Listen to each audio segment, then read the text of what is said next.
اے ایمان والو، اللہ سے ڈرتے رہو، اور ہر شخص کو دیکھنا چاہیے کہ اس نے کل یعنی آخرت کے لیے کیا سامان بھیجا ہے۔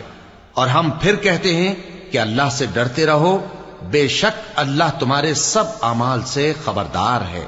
اور ان لوگوں جیسے نہ ہو جانا جنہوں نے اللہ کو بھلا دیا تو اللہ نے انہیں ایسا کر دیا کہ وہ خود اپنے آپ کو بھول گئے۔ یہی لوگ ہیں نافرمان۔ اہل دوزخ اور اہل بہشت برابر نہیں، اہل بہشت ہی کامیابی حاصل کرنے والے ہیں۔ اگر ہم یہ قرآن کسی پہاڑ پر نازل کرتے تو تم اس کو دیکھتے کہ اللہ کے خوف سے دبا اور پھٹا جاتا ہے۔ اور یہ مثالیں ہم لوگوں کے لیے بیان کرتے ہیں تاکہ وہ غور کریں۔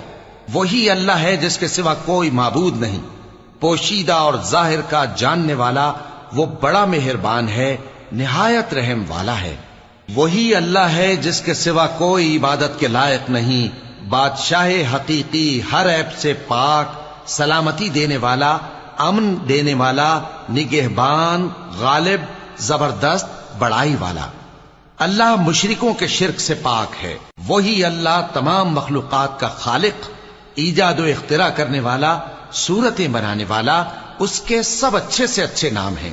جتنی چیزیں آسمانوں اور زمین میں ہیں سب اس کی تسبیح کرتی رہتی ہیں، اور وہ غالب ہے، حکمت والا ہے۔